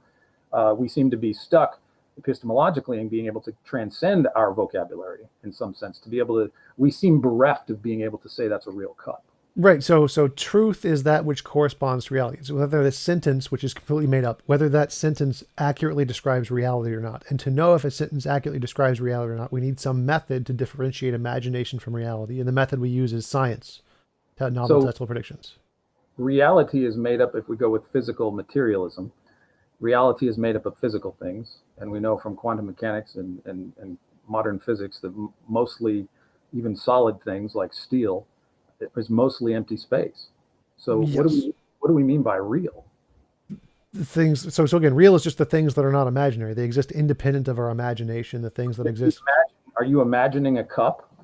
Yes. Aren't you imagining a cup? Yes. I So mean, there's a picture of a cup in my head, and this is yeah. imaginary. And then there is an actual cup here, which is not imaginary. See, now hold on. See, that is what I'm confused about. You say that's an actual cup. And I'm Yes. saying, no, it's just science says it's just mostly empty space. Those are the same thing. So mostly empty space and actual cup is still the same thing. So because the But you just mostly said empty you made up space cup. exists outside of my imagination. So there's But the imaginary what? you just said that you made up cup. The, You the made that word word. the word cup is made up. Okay. Well, And there's why wouldn't the empty space description be made up too? because the empty space exists. Well, the description is made up, but the empty space exists independent of my imagination. If I stop imagining the empty space, it's still going to be there. So reality is empty space. Mostly empty space with protons and neutrons and electrons. Okay, but is that a real sentence about reality? The sentence is true, so it corresponds to reality. The sentence itself is made up, though. It's still true. But how could you have a sentence you've made up that corresponds with reality if reality is mostly empty space? You're saying my sentence corresponds with empty space. Yeah, yes. So a reality is the stuff that exists regardless of your imagination. So there's the imaginary stuff, which is only true if I imagine it, like I'm imagining a unicorn. And then there's the stuff in reality, which is true independent of anything you imagine. So it doesn't matter what your imagination does, that stuff can't change. That's what reality is. So when I say that the cup is protons, neutrons, electrons, and empty space, all of those properties are going to still be there regardless of what my imagination does. Math, logic, and language aren't. They're all in my imagination. If I stop imagining, they all go away. So the logic, reason, mathematics are all for you in the imaginary realm? Yes, they're all languages. They all just made up in our heads. Okay, how do we then apply our logic in the app? Because science is an artificial construct made by humans. Yes. It's not something nature tells us to do. Yes. So how if language is just made up and that reality is mostly empty space, you've made up a language that corresponds to mostly empty space. How can we do science in a world like that? It's really easy. You say that I have imagine you see a cup fall over. Like what caused that cup to fall over? Now there's a bunch of different things it could be. It could be a squirrel or a fairy or a leprechaun, magic pixies, a god, asteroid, a bird. There's lots of things it could be. And if I say all these are imaginary, all these are things in my head right now. And I'm going to say, if my hypothesis that it was a squirrel is true, I'm going to make a testable prediction and say we're going to see squirrel droppings around the cup. Now we don't know yet. We haven't looked. And then we can go and say, we're going to go test this. We're going to go look to see if there are squirrel droppings. And we see the squirrel droppings and say, oh, I was right. So this one hypothesis made future testable predictions, which were confirmed. And that gives us good reason to believe that that hypothesis is describing reality, not something in our imagination. Because we made a prediction about reality, not our imagination. And it was confirmed. We made a prediction about a squirrel that's mostly empty space. I mean, what is a squirrel? It's mostly empty space. There's no contradiction there. Like a squirrel is made of protons, neutrons, electrons. Derive a conclusion about anything. If everything is mostly empty space and our language is made up, it seems like you're bereft of something objectively solid, Tom, epistemologically speaking, that if I'm creating language, I could call a squirrel, like, you know, what babies do when they see grandma, where they have a funny word for grandma, and then grandma's name becomes, it sticks, right? Nana, Nona, whatever. The baby nonsense is, it names grandma. But so if your epistemology really is rooted in sort of languages being made up, and that reality, science studies the physical world, but the physical world is mostly empty space, and the logic and reason mathematics are just imaginations and in the imaginary part of my mind, I don't see how you can arrive at any sort of conclusive idea about objective reality. I'm not sure I'm following your argument here. So mostly empty space doesn't change anything. So a thing can be, a squirrel is mostly empty space, it's still a squirrel. It doesn't stop it from being a squirrel. Yeah, but it's defining squirrel. Where's that coming from? Our heads, we imagined it. We made up a name for squirrel. Okay, so we just made it up. Why? It could be a bear. Yeah, that we can call it a Klingon if we want to. It doesn't make a difference what we call it. So how would you know that you're looking at a squirrel finally if we can call it whatever we want to? Because we can make associations. We can say a squirrel has these properties, and these properties are, it's small, it has a big furry tail, and we have other names for those things that we came up with. And they started with grunts, like, and then that we associated that to whatever they were pointing at with our sense experience and said, that's an and then we made more complicated words for that and we built up language. So language is completely arbitrary. We know that the natural ambiguity of language, all words are arbitrary, but they refer to sense experience, which is how we can differentiate the uses of different words. So your epistemology is sensory experience based on words we've made up about things that are mostly empty space. Is that correct?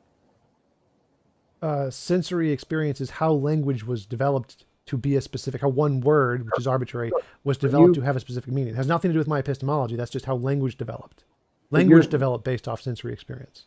Right. So earlier on, you said that personal experience is bad evidence for God. Yes. So I'm kind of tying back into your idea that personal experience is a very subjective. It's very subjective epistemologically, right? Yes. Okay. So we're using personal experience that is very subjective to make up words that describe reality, but reality is mostly empty space. I don't see where we can solve. Well, I'm not sure. I still don't understand. We're swimming in hard solipsism here. No, Yep. absolutely not. So I don't understand why you keep bringing up empty space. Like the fact that things are mostly empty space changes nothing. I'm sorry. Okay, we can stop. I was just wondering. So from my perspective, when I said that personal experience is bad evidence of a God, I mean, evidence is, again, that which can differentiate imagination from reality. But if you're only claiming something is imaginary, you don't need to differentiate imagination from reality. So if I said, I'm imagining a unicorn, I don't need to demonstrate there's a unicorn in the world because I'm not claiming there is one. So language, as like the word apple or pine cone or whatever, those are just imaginary. I don't need to differentiate those from real and imaginary. They're just imaginary words. So you only need to differentiate imagination from reality if you're claiming something exists in reality, not your imagination. All language is just in our imagination. So you don't need to do that for language. Okay, so when you say cup, yeah, just to be clear, why is that not something of a product of your imagination? Because when you hold it up and you say this is a cup, why isn't that just your own imaginative vocabulary and not something objectively real? The vocabulary is subjective to a culture, but the vocabulary doesn't matter. The vocabulary is irrelevant. The cup exists independently. The reason we call it a cup is because of thousands of years of sense experience references to language. It's arbitrary. It's totally arbitrary. We just all happen to use the same ones. Okay. All right. I mean, I don't want to, beat a dead horse. I would just for clarity. Okay. So we would probably, obviously we disagree because I would think, for me personally, that the whole ability to perceive, as we said earlier, the language, the ability to perceive, mathematics, language, speech, intelligibility of the cosmos itself, emanates from Christ, the Logos. Why? Why would that be the case rather than just being a product of biology? Well, again, we go back to the rational intelligibility, the language that John describes Jesus as the Logos, that the cosmos is an arrangement. I mean, when you look at, have you ever been out in a Bortle Class 1 dark sky? Tom, have you ever seen? I've been out in the dark sky in the middle of Texas where there's no lights. Yes. Yeah, so you're probably in a Bortle Class 1 or a Class 2 sky, and that Bortle classes describe various stages of light pollution. Class 1 is the darkest kind. It's down in Big Bend. There's a little island of darkness between Amarillo and Wichita here, and it's probably, I'm assuming that maybe where you were, maybe down in Big Bend or something. But when you're out underneath the canopy of this, I was just out in Benjamin, Texas the other night. It's about 2 hours from my house. And I parked on the side of the road. I couldn't find the park where I wanted to go, so I parked on the side of the highway, got out. I mean, it's unbelievable. The starry night sky. In fact, I had a hard time locating some of the constellations that I'm familiar with because there were so many other stars around. I'm like, where's the Northern Crown? Where is the this and that? And so when I say this is to say that when we look up at the sky, that we don't just go, ooh, lights. I mean, maybe astronomers do after hours and hours and hours of studying stars, but the reaction that everybody gets, I have a telescope and I share it with people as often as I can. The reaction that most people have when they look through the telescope, they see Saturn's rings, or they see Jupiter's stripes, or they see Jupiter's moons, or they see this dark one, Class 1 sky, is something that the sky itself makes people go, oh my God, or how awesome, or how beautiful, or how wondrous. And so there's nothing in the night sky, or there does seem to be rather something in the night sky, something about this wonderful cloudless starry night sky that elicits something beyond itself. Yeah, we have a sense of awe, but I don't know what you mean by beyond itself. Like again, that Well, seems purely there's biological. nothing in a, I could say from a purely materialistic standpoint, there's nothing in a point of light in the sky that should suggest to you that it's awe-inspiring. I mean, if I want points of light, I can go and get some Christmas lights, right? That's just a point of light that I've arranged. And if it's just a matter of light particles, why that stuff up there? Why does that elicit awe, wonder, and beauty? And what I'm saying is that from a purely materialistic perspective, there's nothing in the chemical of Yes, hydrogen. there is. I mean, like we can get a. Well, I mean, So just to use your example of the lights, the Christmas lights, people get awe and wonder from looking at different combinations of Christmas lights, and just yeah. more so than they do from getting at the stars. And some people look at the stars and say, "I don't care at all. It's just a bunch of white dots in the sky." That again seems to be purely subjective, based off of the individual and their chemical states in their brain. It has nothing to do with the stars themselves. Don't give us any awe. It's just that's how our brains interpret the stars, just like how our brains interpret Christmas lights. Well, I think we're getting back into that problem of language again.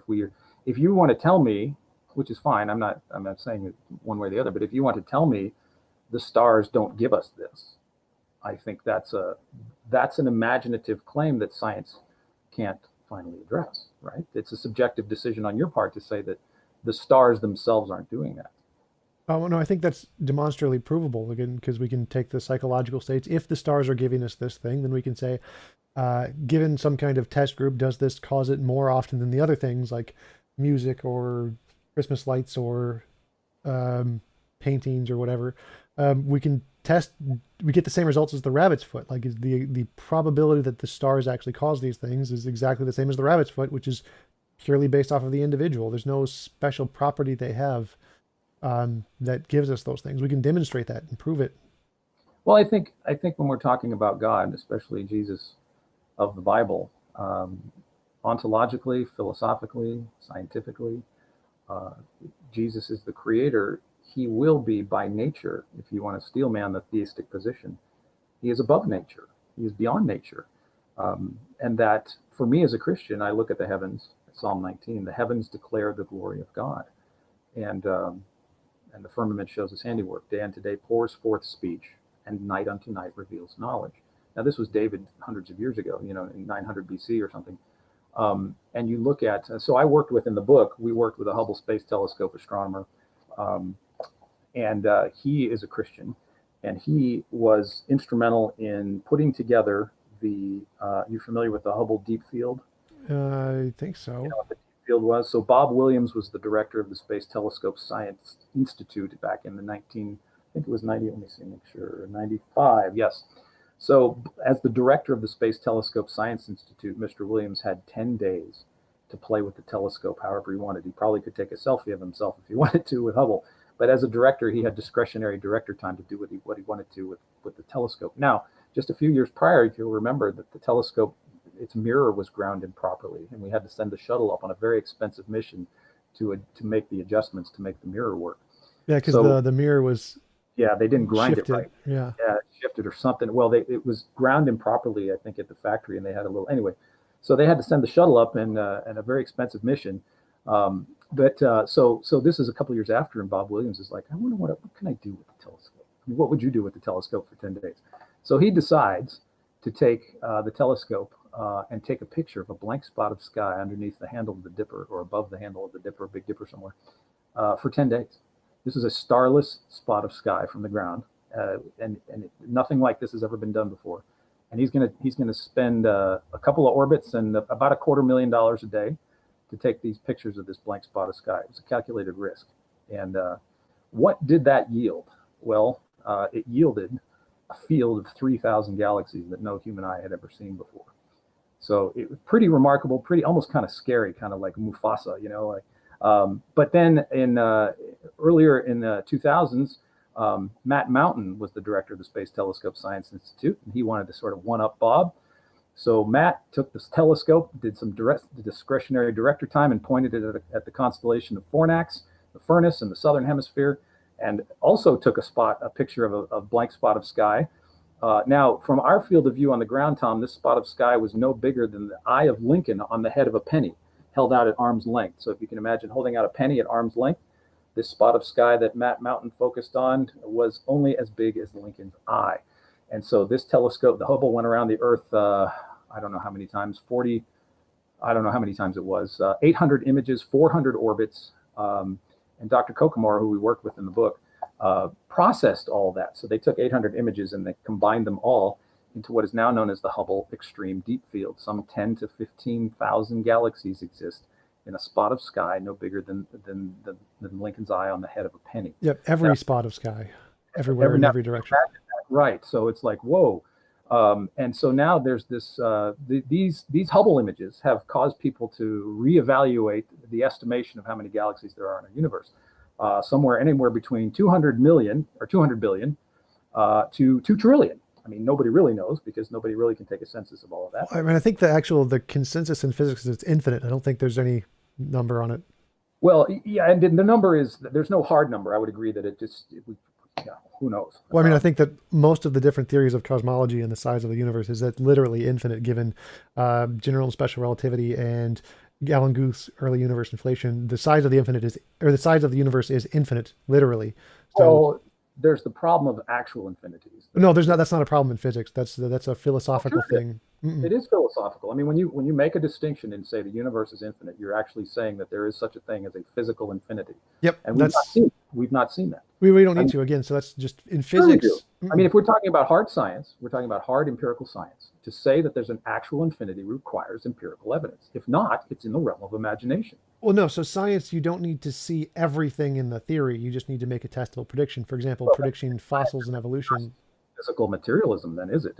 No, it still is. So for example, in evolution, we don't predict the position of every single fossil in the historical record. We predict a certain kind of fossil, and then if we discover that one fossil, we can count that as a confirmation of the entire theory. So the physics theories make predictions like the cosmic microwave background, the curvature of space-time, the bending of black holes. All of those are confirmed. So those are all evidence that the universe is infinite because it's based off of those models, just like finding one fossil is evidence of the entire theory of evolution. And so you don't actually need to demonstrate the actual infinity of space. You just need to make testable predictions. So we do have evidence of those. No one has actually shown an actual infinity. So you don't need to. You can predict one, but one doesn't actually exist that we know of in empirical science. You don't have that data. You don't need to. Again, that's not a thing. Well, I think that's special pleading to say that I'm going to be an empiricist. I'm going to be a methodological naturalist. I'm going to be a philosophical naturalist. But I can say that when it comes to the physicality of an infinite universe, I don't need evidence for that. No, we have evidence for that. So no one's actually demonstrated the Big Bang exists, but we do have lots of evidence of the Big Bang. Well, okay, so take the cosmic microwave background radiation. Are you familiar with the problem of the axis of evil within that radiation? Yeah, the fact that there's a difference in heat from one side to the other, which again isn't really an issue. Well, it kind of is, because there's the quadrupole and the octupole and the monopole. So you know what those are? The different sections of the space that's being measured from where we look. Right. So you have the Wilkinson microwave background radiation antenna, and then you have the Planck satellite before that. They both came to the same conclusion about this data. And for the sake of the listeners, I'm not saying you don't know this, but maybe you already do. But the quadrupole, so they divided up this sort of egg-shaped sphere of the universe, the picture of the cosmic microwave background. Yeah, the stuff above us is slightly less temperature-wise than the stuff below us. And so so there's the monopole, and then there's the quadrupole, where you have fourths. You have this fourth, that, this, and that. So that oval is divided up into fourths, and all of those temperatures seem to fit together. Then when you divide it into eighths, the same pattern emerges.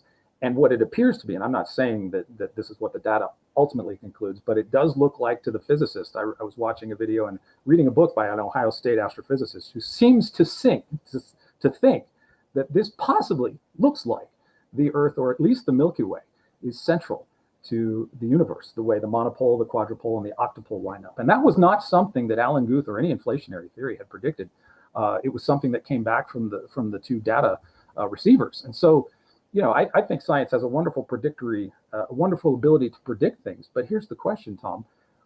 Why is the universe and nature in itself so regular that we can make these accurate predictions? It's not science that's fundamentally doing this. This is not a fundamental quality of science, but a fundamental quality of the universe, that the universe can be predictable. This is what Einstein means by the intelligibility that just seems, if in a random universe that just kind of pops into existence, you wouldn't have predicted a universe that has so much regularity and predictability. Yes, you would. Like, I mean, that's fundamentally false. Like everyone. We don't know for sure, but it doesn't seem to me on naturalism that you would be able to predict a universe that would be so as regular as ours. Actually, we do. We predict that all the time. Again, that's consensus in cosmology and physics, is that, yeah, they would be. Prediction, the ability to predict is within nature itself. It's regularity. Yeah, that's the consensus in physics. So Yeah, for any unknown, again, what you just presented was a God of the gaps. You said, here's something we can't explain. I can make up an explanation that is God. I mean, we can just make up an explanation that is natural. I can say there's an undiscovered law that does that. I'm not God of the gap in here. Here's what I'm doing. I'm saying that with the if you look at our conversation as a cumulative case evidence that I presented in, I can't talk about every aspect of this, excuse me, but for the God of the gaps, here's an argument. I can say, why is there coffee on the table? Now I can explain how a French press works. I can explain how to boil water. I can explain how an espresso machine works with the electricity and how all the machinery works. And that's a perfectly legitimate explanation. So I could take apart the coffee machine and explain that. That's a perfectly legitimate explanation. There's also a very personal reason why there's coffee. And so for me, I can say, why is there coffee? Well, I made it. That's a personal explanation. Now, me saying that I made it does not cancel out the explanation that is afforded by the machinery. If you took the coffee part apart, or if you took apart, physics, the physics of heat and conductivity and water boiling and all that kind of stuff, those explanations are not mutually exclusive. I'm not substituting, we don't know the method, therefore me. I'm saying that even if we did know the method, me is still a legitimate explanation, though it does not, I grant, have the details that a physical explanation of taking apart the coffee pot would.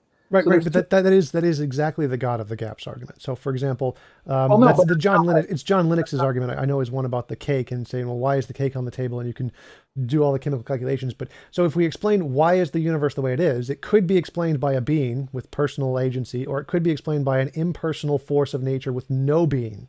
And those are mutually exclusive. So those, you can always say, well, maybe I can explain this this force as being done by a being. Like, that's just an infinite regress, unfalsifiable claim. You could say that about anything. I could say the personal being is explained by an unexplained force, and you can go back infinite regress to doing that the whole time.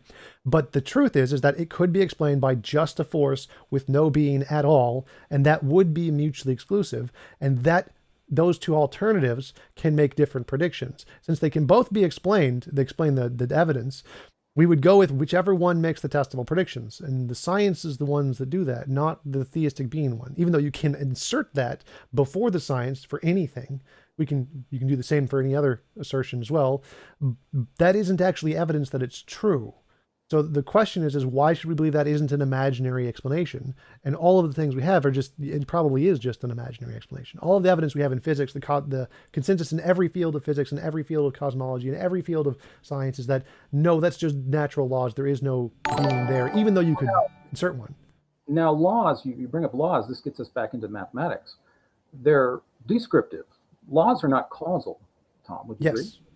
Laws describe something that exists in the world. Right. The thing that exists. They can't cause and they can't govern. No, the things that exist in the world do cause and govern. We just call them laws. What is the cause and the governance going on there? What's the actual source of this governance? If it's not the laws, I think we'd agree the laws are descriptions. Right. They're not causal agents. So for you, what is the ultimate causal agency of the universe? Energy and motion. What do you mean by energy and motion? Because if we talk about energy, which is, you talk about pure energy like photons, no mass?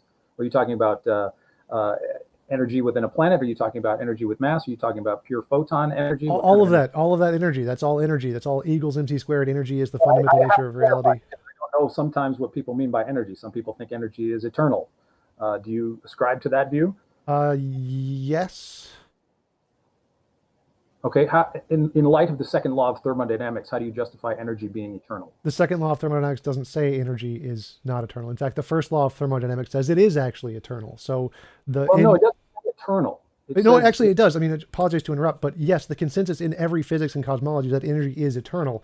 If just quoting Sean Carroll, he spent 30 minutes online, found 17 models of eternal cosmology where energy is eternal. His specific model of the bouncing is where entropy, the second law of thermodynamics, has a collapse at a single point, and then it expands again in the past.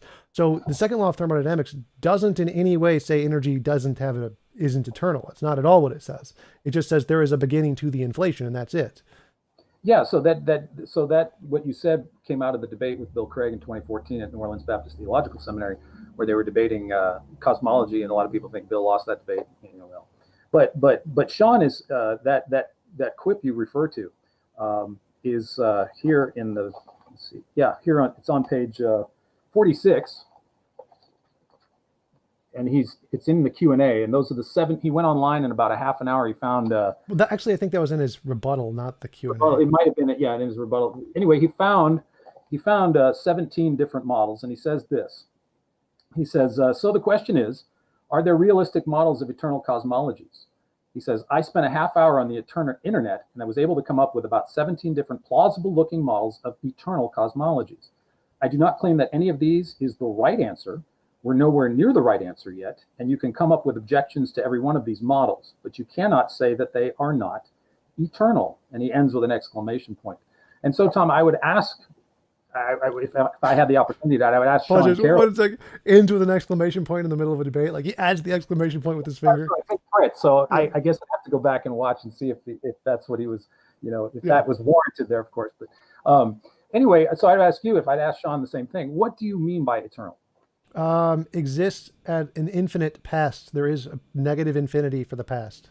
So is it for you a series of successive in the A theory of time? Yes, that is an infinite successive period. Okay, so for me, I understand eternal to be timeless and spaceless. Yeah, so that would be another alternative. That would be more like a B theory of time or a C theory of time, where it's like there's a iteration device. But right, all of those are possibilities. Yeah, so when we're trading in this idea of eternality, and I'm not saying you're doing this, what I hear a lot is that people will use this substitute. They will take energy, they will posit it as eternal, and that word elicits in the mind of a believer like myself, oh, well, you're talking about you're basically replacing the eternality of God with the eternality of energy. But God is not a successive series of events into the infinite past, and he's not a successive series of events into the future. So we're talking about two different things when it comes to eternity there. Oh, right. So I actually use both of those definitions in different contexts. In these contexts of the models Sean Carroll is using, they are a past infinite, a successive series of events, one after the other, that is a past infinite. I do also use eternal to mean the other thing, where there is a particle that exists outside of space-time, such as the emergent space-time from Nima Arkani Hamad from the amplituhedron. So there are also those kinds of models, but in the case of the one Sean Carroll is mentioning, they're all past eternal successive series of events. And would you agree that we do not have access to these past successive series? Right. We don't have access to the Big Bang either, but that's not relevant. Yeah.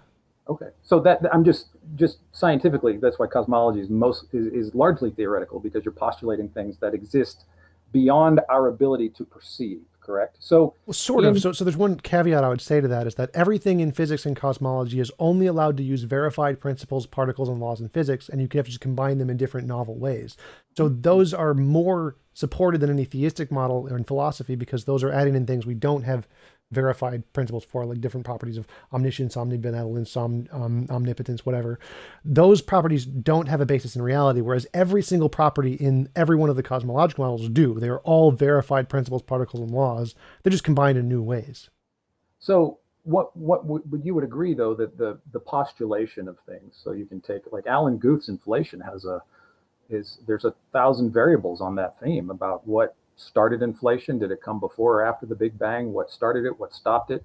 What caused it? What was the size of the universe? And all of these kinds of things. So there's a great deal of variety about inflationary models, because we're dealing in the theoretical and the abstract. It doesn't demonstrate that energy has a past series of infinite existences beyond our universe. That is something that is, in your view, Tom, would that be something that is part of reality or part of an imagined reality?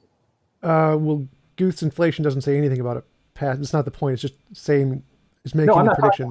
Lord Guth Vilenkin stops the infinite regress in terms of No, a it doesn't universe. actually. That was in Well, the Sean Carroll debate where state, Guth actually in said, its yes, state it of is expansion. probably Well, in its state of expansion is what the BVG says, right. right? So The that expansion. The expansion had a right. So beginning. our universe BVG, if we're taking that, it has not been disputed. It was 2006. Our universe is in a state of expansion that's greater than zero. Right. So our universe has a past time incomplete boundary, which rules out it actually coming from an infinite series No, of that's the part that's false. That nowhere in the BVG does it say that. It says the inflation has a finite beginning and the inflation has a beginning, but that's it. It does not say time, does not say space, does not say energy, does anywhere in the theory. And Sean Carroll actually showed a picture of Alan Guth saying exactly that, which was hilarious, in that debate that you mentioned. So, and yeah, so why is there widespread disagreement about this? Because we're well, there's dealing not. The consensus in physics is exactly what I said. Like, there's only a small minority of people who take that to mean that it had an absolute beginning, and it's usually the theists.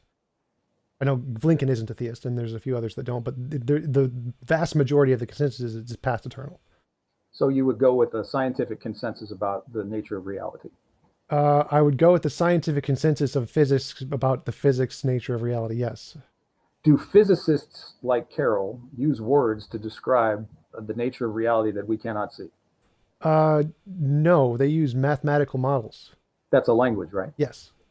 So So they're using a language that they've created to describe things they cannot see. Is that correct? no, again, so they're using a language which they're only allowed to use principles, particles, and laws that have been verified. So they're only allowed to use language words that represent things we know exist in reality. So they're not allowed to use anything else. But they've made up the language. The language is just the random words we use to describe things that exist in reality. So it's the things that exist in reality are the only things they're allowed to use, and they make different combinations of those things, and they use the words to represent them. For you, does language exist in reality? It exists in our minds, which exists in reality. So language does exist in reality. In abstractly, yes. So, but we've made up the language, correct? Yes, the language doesn't matter to anything I said in the argument.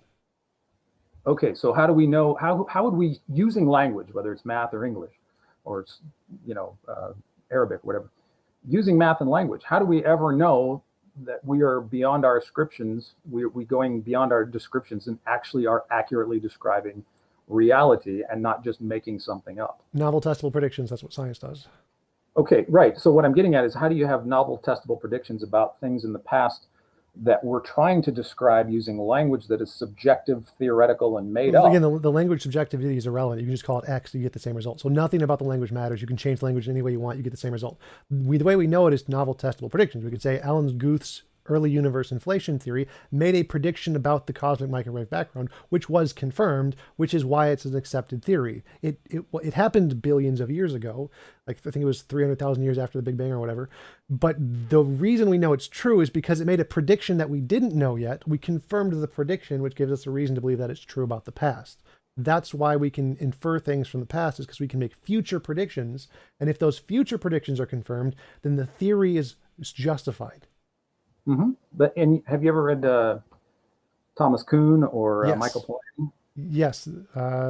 What is it? I forget what Kuhn's big work was, but yes. The Nature of Scientific Revolutions. Yeah. Where he uses very specific religious language to talk about the shift in scientific paradigms. That's it. So, paradigm shift. That's the one. Yeah. So he uses religious language to talk about, the shift from a Newtonian worldview, and then you're converted to an Einstein worldview, and he talks about these paradigmatic shifts in cosmology and science, not just in cosmology, but in science. So science seems to be an ever-shifting. Sorry, got to interrupt. It's almost, you said you had to go at 1? I do have to wrap up. It's 12. I've got to be in Arlington in a minute. Yeah. This is I want to keep going because this part's the really interesting part. We got to talk about this again. Yeah, absolutely. I'd be happy to do it if we want to arrange another time. I've enjoyed my time. Yeah, absolutely. Yeah, I definitely want to go into the past infinites and talk more about those and why they're not a problem, and definitely the scientific method and why testable predictions can give us information from the past. It's so interesting to talk about. And I think the God of the universe, the risen Lord Jesus Christ, is, of course, I know you don't agree, but that is, when he said, "Let there be light," he wasn't kidding. Well, light didn't come until like 300,000 years after. Yeah, so we can talk about that too. But I think it's been great, Tom. I really enjoyed it. It's been I was a little nervous because but it was funny that you pulled up Carol and I had the book right here. That's really cool. Yeah, So I've really enjoyed it, and maybe we can schedule a time to continue. Thank you. definitely. Really enjoyed it. Love talking to you, and I'll let you get to your appointment. Talk to you Thank you, later. Tom. And is this going to be on your channel, or Yeah, is it's it already already? there. There's lots of comments. Oh, okay. So you're not going to edit or anything, or No, I'm way too lazy for that. okay? You're like me. I got to edit podcasts. I'm like, oh, Yeah, yeah. yeah, editing is hard. All right, Tom. Thank you so much for your cordiality and good discussion. Thank Yep. you.